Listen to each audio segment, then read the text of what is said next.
Ճիշտ ասած, ես չեմ կարող չարձագանքել Արծվիկ Մինասյանին, քանի որ այստեղից ինքը շատ մեծ սուտ հնչեցրեց, ասելով, թե իբրև Նիկոլ Փաշինյանն է մեղավոր մարտի 1-ի դեպքերի համար, եւ քիչ էր մնում ասեր, Նիկոլ Փաշինյանի ձեռքին էր Չերմուխա 7 զինատեսակը, որով որ իրենք կրակեցին Հայաստանի Հանրապետության քաղաքացիների վրա։ Սիրելի հայրենակիցներ, չեմ կարող չանդրադառնալ ոչ բարով երկրորդ նախագահ դարձած Ռոբերտ Քոչարյանին, ով այս օրերին մի շարք սուտ եւ կեղծիք տարածեց։ Ամենավտանգավորն այն է, որ ասաց, այդ հայերն են մեղավոր, որ Ադրբեջանը 2020 թվականին հարձակվեց Հայաստանի Հանրապետության վրա։ Դուք ինչու եք երրորդ դեմքով խոսում։ Ինչու եք ձեզ զատում հայերից, հայից, ինչ է, հայ չեք։ Սա բառից բուն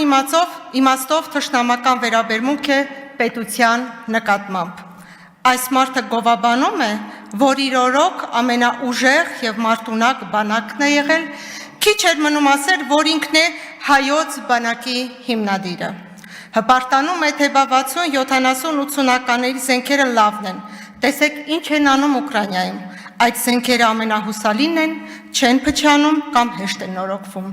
Ես կասեի, որ նետ ու աղեղն էլ չի փչանում եւ հեշտ է նորոգվում։ Իսկ ինչ կասեք 5-րդ, 6-րդ սերնդի զենքերի ու մարտունակ բանակ ունենալու մասին, որին տիրապետում են աշխարհի շատ պետություններ, այդ թվում նաեւ մեր հարևանները։ Դուք մեզ մեղադրում եք, որ մեր օրոք է ռազմական բալանսը խախտվել։ Իրականը այն է, որ 2005 թվականից ռազմական բալանսը խախտվել է հօգուտ Բաքվին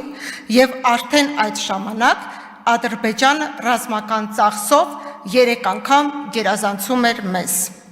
Եվ ի վերջո, ինչն եք գովաբանում, երբ որ դուք մեր երկրի դիրքերը կահավորում եք կոնսերվայի բանկաներով։ 2008 թվականի մարտի 1-ին թուլացնելով սահմանները, սահմանադրության խախտմամբ, գաղտնի հրամանով, բանակը բերվեց Երևանի կենտրոն եւ այսպես կոչված մարտունակ բանակի ուժը օգտագործեցիք սեփական ժողովրդի դեմ, 10 անմեղ քաղաքացիներ գնդակահարվեցին։ Ձեր մարտունակ բանակի նախարարներն ու շտաբի պետերը փախած են, որովհետև ինչպես շատ գեներալներ կանգնած են արդարադատության առաջ։ Դուք զինվորի հացն ու ջուրն եք գողացել, զինվորի շորն ու կոշիկն եք գողացել, զինտեխնիկայի արժեքավոր մասեր եւ բենզին եք թալանել, փողով զինվոր եք ազատել։ Խոսում եք տնտեսությունից, որ տնտեսությունից եք խոսում, այն, որ գույք պարտքի դիմաց հանձնեցիք, դուք մեր ենթակառուցվածքները, գործարանները, պետության համար ռազմավարական նշանակության օբյեկտները ամբողջը հանձնեցիք, մարդկանց ունեզրկեցիք։ Ձեր կառավարման տարիներին հոկտեմբերի 27, 30-ից ավել քաղաքական սպանություններ են եղել, ընտրություններ եք կեղծել։ Դուք Լեռնային Ղարաբաղի բնակիչ լինելով սահմանադրական կարգը տապալեցիք եւ Հայաստանի Հանրապետության նախագահ դարձաք։ Իսկ երբ ձեզ հարց տվեցին, ինչպես եղավ, որ դուք 5 տարի չեք եղել Հայաստանի Հանրապետության քաղաքացի դարձաք նախագահ, ձեր պատասխանն էր. իսկ Արցախը Հայաստան չի։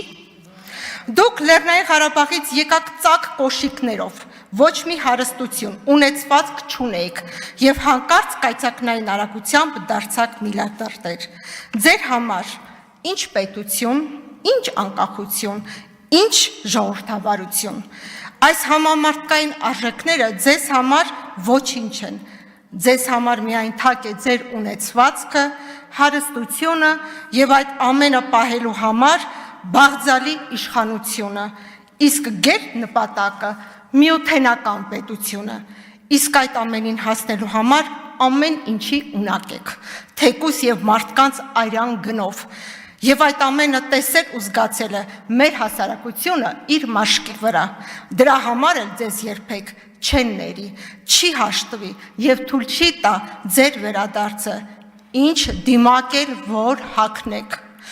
ում էլ ասպարեզ բերեք, մեկ է ձեր վերադարձը չի ստացվի,